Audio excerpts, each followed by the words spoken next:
Thank you very much. And good morning to all of you. What a glorious day it is. It's too bad we're inside, but this is a glorious occasion.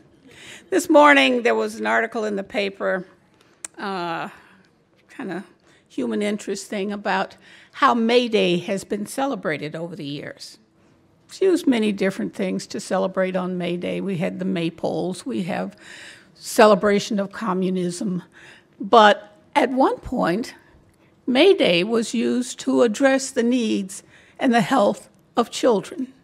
So it is very fitting that we are gathered here today. I'm delighted to be a part of the Atlantic Education Summit and to be in the company of so many people whose priority it is to improve the lives of young people.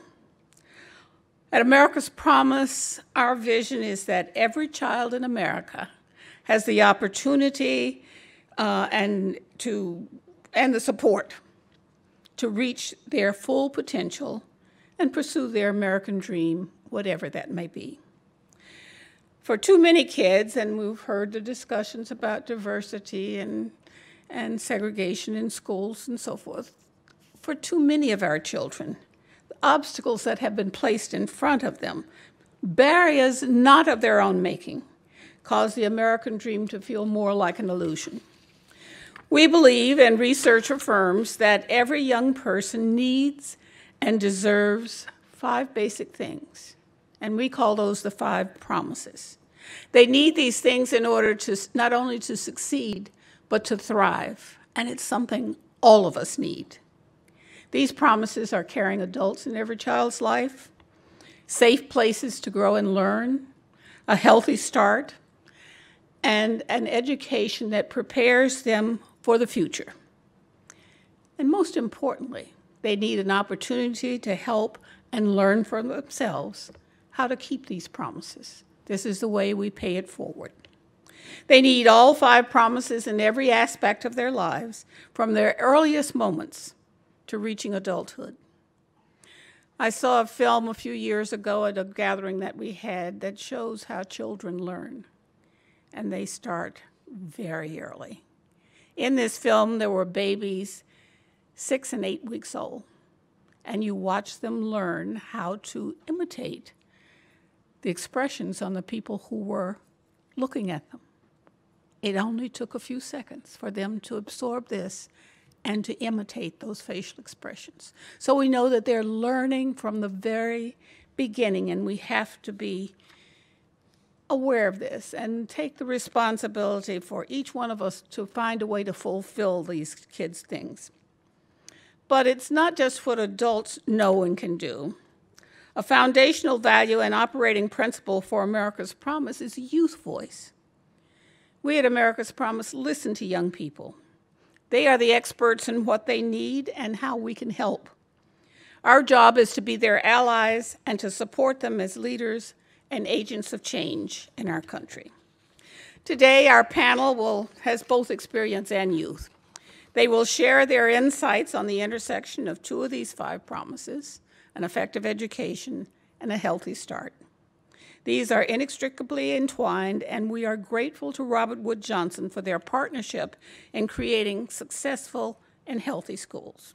And so now I would like to welcome my colleague Tanya Tucker to begin the conversation about engaging youth in creating healthy schools. Tanya?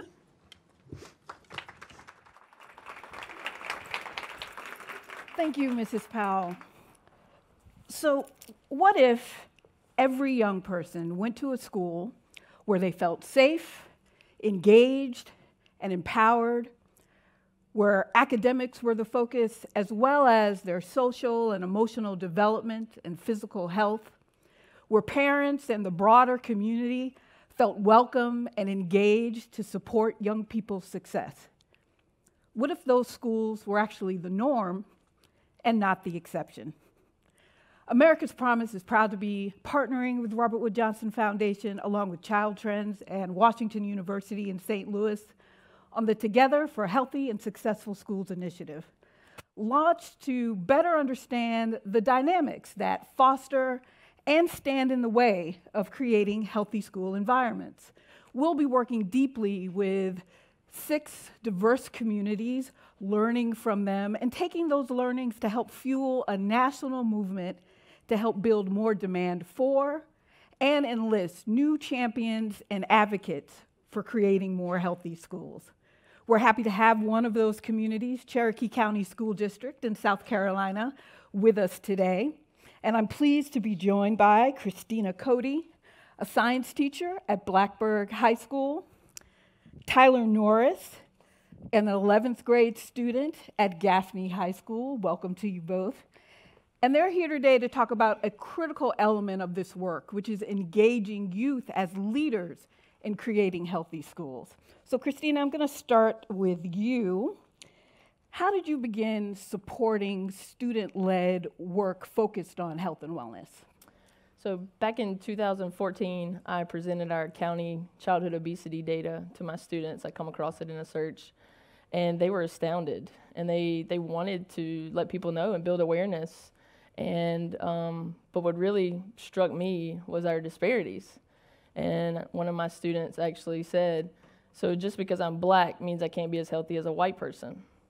And that struck a nerve with me. I mean, that's exactly what the data says. And so we started researching some social determinants of health.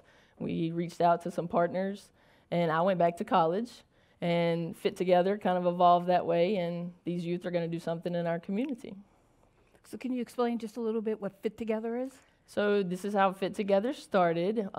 FIT stands for Fitness Integrated Thrives, and it's about partnering with our community organizations like No2, which has been critical in helping our education strives and meeting educational goals in South Carolina and Cherokee County.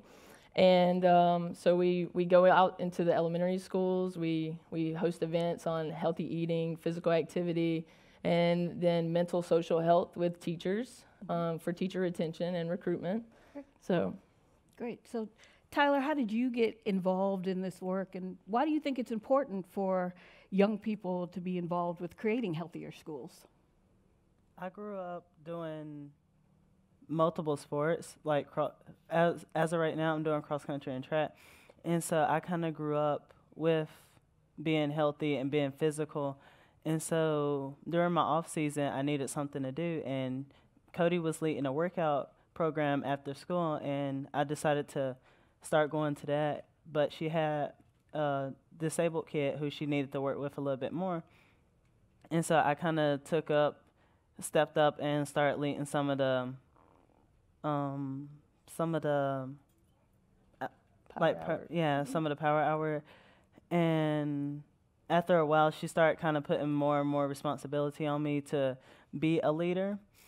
And so eventually she kind of started letting me lead Power Hour, and then she left last year, so I've been leading them since then. Right. So what did Ms. Cody do to support your leadership? She kind of just taught me in a way that was unique. It was a little bit different. And so she was kind of like, she just kind of put me in a position to where it's either you succeed or you fail, but she pushed me more to success. And so it was her leading me was kind of like letting me lead myself with guidance at the same time. Great. So you obviously have been leading and supporting some exciting work in Cherokee County. What makes you hopeful about this work going forward and what you'll be able to accomplish being a part of this initiative? I am thrilled for the partnerships to amplify the youth voice, especially in creating healthier schools and communities, because I know they can. I've seen it. And so this is going to give us such great capacity and leadership that we need from adults to train adults or to support adults to nurture that youth empowerment in their schools. So in 16 years of teaching, I've always felt I was preparing my students for the world, but I'm learning so quickly that we've got to prepare the world for all of our students, and they're the ones that have to do it. They know what they need, and they have great ideas. They're so fresh, and I'm thrilled to be partnering with the Alliance, America's Promise Alliance, and all of our partners, and in my work with the Culture of Health leaders. And it's going to be an incredible ride. I'm excited. That's great. So Tyler, what advice would you give, or what would you say to other students, other young people, about using their voice and their leadership to create healthier schools? I would say reach out, speak out, and please get involved, because if you want to change, you have to work and put in investments to get the change that you would like. That's great. Well, thank you both. To learn more about the initiative and this work as it develops, visit americaspromise.org. We're excited to be working with Cherokee County. This is one rural school district in one state, but we truly believe that their work can have national implications. And we hope to learn how to inspire and engage more champions for healthy schools, more champions like Christina, more champions like Tyler through this initiative. Please join me in thanking them for the work that they've done and the great work to come.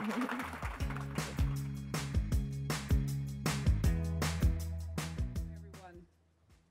Thank you, Christina and Tyler. That's just one community, one state. But this has national implications, and we have to take that into consideration as we figure out how to work most effectively for the success of our young people.